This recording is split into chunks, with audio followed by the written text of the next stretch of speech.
Klaus, the vampire from the originals, finally gets to kiss his beloved Caroline, but he's using Tyler's body as a disguise. Klaus can't wait to show himself after rescuing Caroline. Klaus is beyond happy, even a bit overconfident. Caroline is fiery with passion, and just as Klaus seems to be getting his way, she suddenly realizes that Tyler never calls her darling. In fact, there's a big bad guy who always uses that term. God, you're Klaus.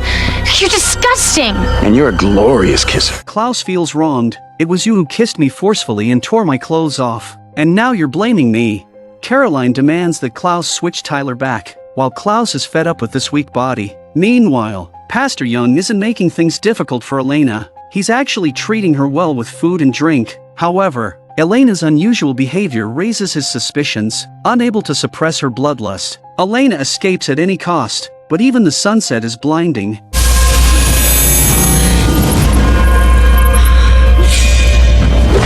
At the witch's ancestral home, Bonnie tries to summon her ancestors to save Elena, but none of them respond. Elena is caught between life and death, and Bonnie decides to enter the spirit world and use dark magic to resurrect her. Jeremy strongly advises against it, but Bonnie is determined.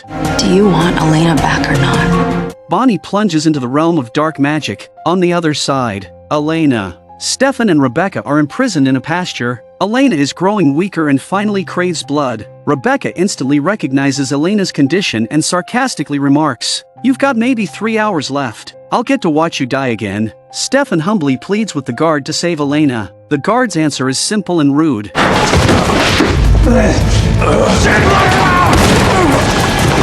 Stefan's heartfelt plea touches Rebekah. At the same time, Bonnie uses dark magic, and her soul finds Elena. By now, Elena is barely hanging on. Bonnie grabs Elena's hand, ready to use dark magic to revive her. But unexpectedly, her grandmother's spirit appears and stops her. Bonnie's repeated use of black magic has attracted the attention of the Holy Spirit. Now go, before they try to keep you here. Please. This magic is dark, Bonnie. After Bonnie's soul returns to her body, Klaus and Caroline arrive once again. Due to her grandmother's warning, Bonnie is afraid to use dark magic, but Klaus plunges his fingers into his heart, threatening Tyler's life. Bonnie has no choice but to comply. After Bonnie casts a spell to separate Klaus and Tyler, the spirits subsequently impose punishment on Bonnie. Just then, her grandmother's spirit appears again. To protect Bonnie, she takes on the punishment, leaving Bonnie filled with deep regret. Stefan's deep feelings move Rebekah, and together they kill the guard. Elena watches the blood right in front of her, trembling as she reaches out to dip her fingers in it. As Elena smears the blood on her lips, she finally completes the final step of her transformation. This tear carries humiliation and resentment, signifying that Elena is no longer human. Meanwhile, Damon and Matt arrive to rescue her. Matt is puzzled about why they are approaching so openly and without weapons. Just bait. Anybody home? Big bad vampire out here.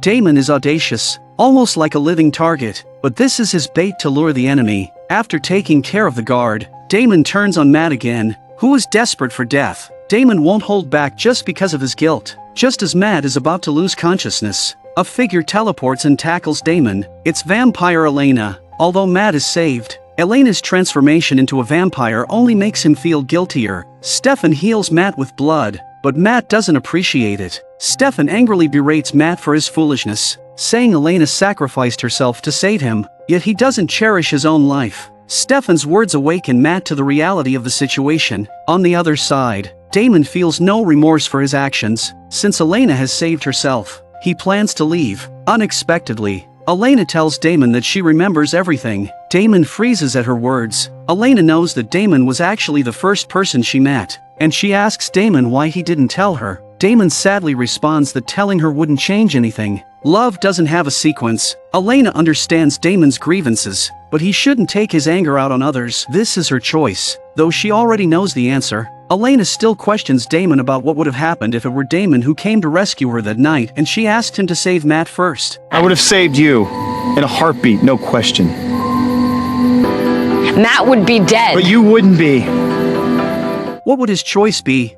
Damon's selfishness makes Elena feel both love and hate. Damon knows that Elena remembers not only their first meeting but also his tearful confession. Yet, Elena says nothing about it, and her meaning is crystal clear. Meanwhile, Klaus returned to his own body and planned to find a new location to restart his grand scheme. He still has 3 bags of Elena's blood, enough to create a hybrid army. As soon as Rebekah escapes, she confronts her brother about his forgetfulness towards family in pursuit of pleasure. Klaus teases Rebekah, saying she's not going to die, but Rebekah is heartbroken by Klaus, especially after witnessing Elena and Stefan loving each other at the cost of their lives. Such love is something she dares not hope for, yet even family is so difficult to satisfy. Klaus doesn't care at all. In a fit of anger, Rebekah smashed the blood bags. She tightly clenched the last 2 remaining blood bags in her hand. Rebekah has always been there for Klaus, no matter what mistakes he made. Yet in Klaus's eyes, hybrids surpass siblings. Klaus truly becomes furious. He grips Rebekah and his words are hurtful. "From now on,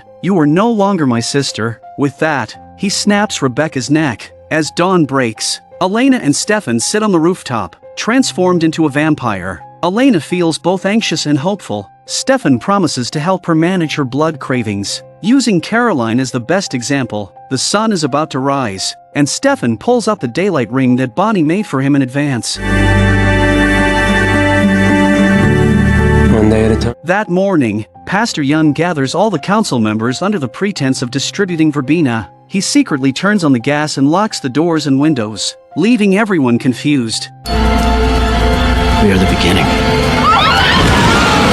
Stefan understands Elena's compassionate heart, so he plans to raise her as a vegetarian vampire. But Damon strongly disagrees. Damon's intention is to teach Elena how to control her desires. Extreme suppression will only lead to a breakdown. The Salvatore brothers thus find themselves at odds. But Stefan is Elena's official boyfriend. While teaching Elena hunting skills, Stefan can't help but tease her. However, when they prepare to get intimate, Elena pushes Stefan away. She vomits up the blood from the small animal she just fed on, leaving Stefan baffled. Although animal blood is indeed unpleasant, it shouldn't be that intolerable. The explosion in town caused quite a stir, prompting officials to send investigator Connor. Connor arrived at the scene to reconstruct what had happened and discovered the letter left by Pastor Young. With council members dead from the explosion, Carol Lockwood and Sheriff Forbes take back control of the town. Damon has undoubtedly become the prime suspect, and Sheriff Forbes storms in to hold him accountable. Damon always keeps a spot on his left for Alaric. In response to Sheriff Forbes' accusations, Damon smirks and says, "Liz, you know me. I never deny killing." Sheriff Forbes agrees with this. At that moment, investigator Connor approaches, wanting to discuss the case with Sheriff Forbes. Facing Connor's gaze, Damon responds with a fake smile. After Pastor Young's death, his daughter April returns to Mystic Falls. Jeremy didn't expect that the little sister from back then has grown into a beautiful young woman, and they share a warm exchange. Elena secretly goes to the bar to find Damon. Even Elena couldn't take Alaric's spot, so she had to move to the seat on the right. Elena came to Damon for help. She couldn't stomach animal blood. Damon tells her to order whatever she wants. The bar has all kinds of blood flavors. Elena insists that she would rather starve than hurt anyone. Damon is at a loss. If she doesn't want to harm others, then she should just hurt him instead. Damon takes Elena to a secluded place to let her feed on his blood. Elena is completely shocked. Don't tell Stefan. Why not? Because blood sharing is kind of personal.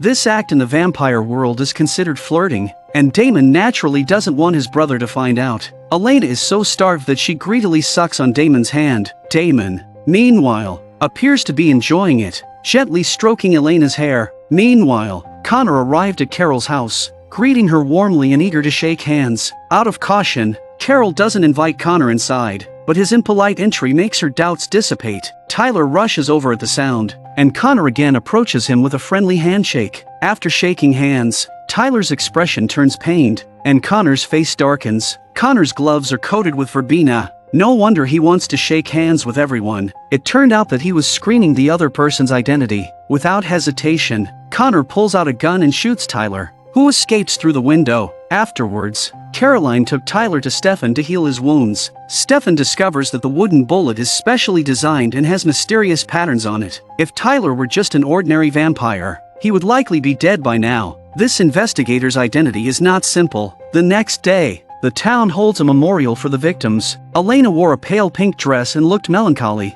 like a fairy fallen to earth. Matt still feels guilty, but Elena's comfort helps him open up. Elena notices April, the younger girl who used to follow her everywhere. April is devastated by her father's death. As Elena approaches to comfort her, her bloodlust begins to stir again. Elena rushes to the bathroom, where she vomits up all the blood she drank yesterday. Upon receiving Elena's cry for help, Damon immediately grabs a dress and heads to the church. Connor is also at the church. As Elena tries to buy time, she awkwardly cleans up the blood stains. After Damon handed the dress to Elena, Connor approached him with a friendly chat. Damon, ever perceptive, easily navigates Connor's schemes. Connor claims he's there to purify the environment. This clearly has double meanings. This round of verbal sparring left both of them fully aware of each other's intentions. The real showdown would come down to who had the greater skill. April is preparing her speech draft when Connor's sudden appearance startles her. Connor smiles at April, but the next moment, he attacks her mercilessly. Before the memorial begins, Damon prepares blood bags for Elena. However,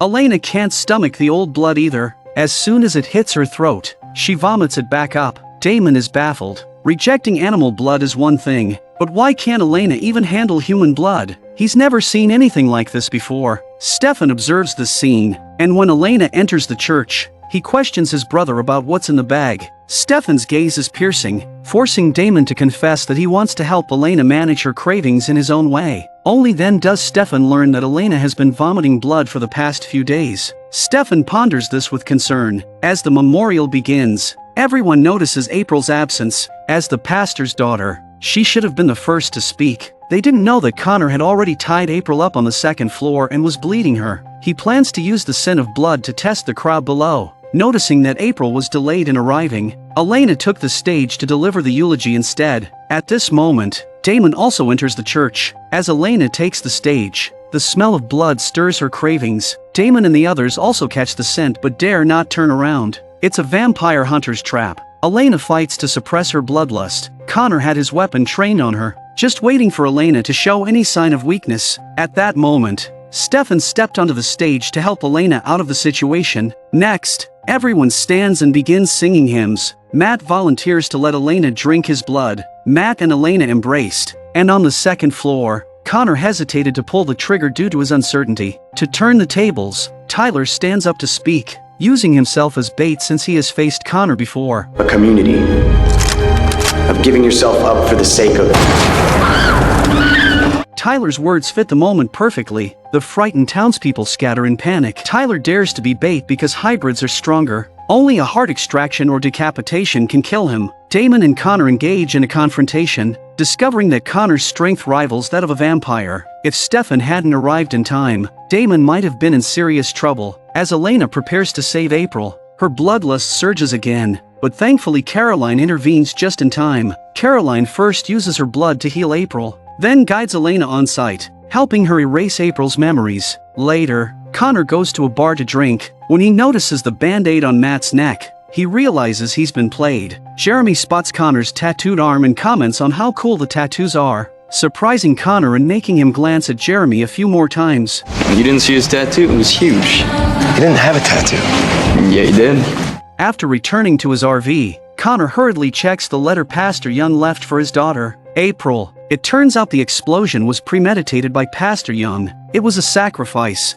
There's always been an evil that spread through Mystic Falls, but now a greater one is coming. My death is but the first in the war ahead. To help Elena move past her grief, Stefan gathered everyone to release wish lanterns in memory of their deceased loved ones and friends. However, Damon refuses to participate. He goes to Alaric's grave, drinking and expressing his feelings. Little does Damon know that Alaric's spirit is listening all along. I didn't get the girl. Remember? I'm just stuck here fighting with my brother and taking care of the kids. You owe me big. I miss you too, buddy.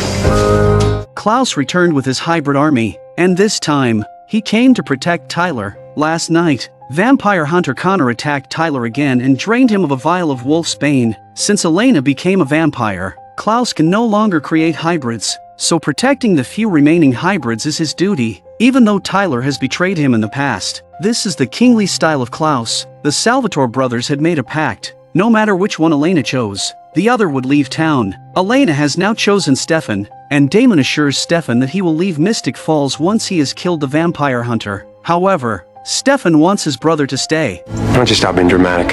No, brother, dramatic would be leaving before I kill this hunter. Meanwhile, Elena can only drink the blood of living people, but she doesn't want to hurt anyone, so Matt regularly donates blood for her. After Elena finishes feeding, she kindly prepares a band-aid for Matt. Even though Elena has become a vampire, her studies must continue, and to her surprise, Rebekah has also returned to school. After the fallout with Klaus, Rebekah moved out of the castle, and this morning, she invited classmates to a party at her new home, even including Elena. They were once deadly enemies. Rebekah wants to laugh off their past enmity, but Elena responds with sarcasm. Brother finally kick you out? He didn't kick me out, I left. So you left the only person on Earth that actually likes you? This angers Rebekah, especially since this class is history. She provocatively mentions how long it's been since they saw Alaric. I killed him. Elena is just a newly turned vampire, and yet she dares to provoke the originals. Elena is infuriated. Since becoming a vampire, her emotions are magnified, and Stefan quickly tries to calm her down. Suddenly, they discover that Connor has come to the school specifically to see Jeremy, and Elena becomes very worried. Stefan instructs Elena to deal with the bloodstains while he will secretly protect Jeremy. Unexpectedly, Rebekah came back to cause trouble. She hypnotized and bit a girl, using her blood to lure Elena. On the other hand, Connor approached Jeremy because Jeremy could see his tattoo. Jeremy learns that the tattoo on Connor's arm is a hunter's mark, visible only to hunters or potential hunters. Compared to him, Alaric is just an amateur. Connor plans to take Jeremy as his apprentice and reveals the location of his RV. But he has one condition. Don't show up unless you find one. Using the information provided by Jeremy, Damon tracks down Connor's RV, only to find it rigged with traps. Damon is pierced by 2 arrows. Any movement could trigger a bomb. Damon is reluctant to call for help from his brother, but his only friend is already dead. After checking his contacts, he ultimately calls Dr. Fell. As Fell was removing the arrows from Damon, he saw Pastor Yun's letter, which stated that Mystic Falls was about to face sacrifice and war. Meanwhile, Rebekah approaches Matt, hoping he will attend her party, but Matt remains cold and silent. The current situation is all Rebekah's doing. In response to Rebekah's sincere apology, Matt scoffs and walks away, slamming the door. Just as Matt rounds a corner in the hallway, he is confronted by Connor, who rips off Matt's band-aid, revealing 2 blood holes. Connor presses a knife to Matt's throat, demanding to know the identities of the vampires. Matt mentioned Rebekah's name. And when you wake up, she'll be long gone.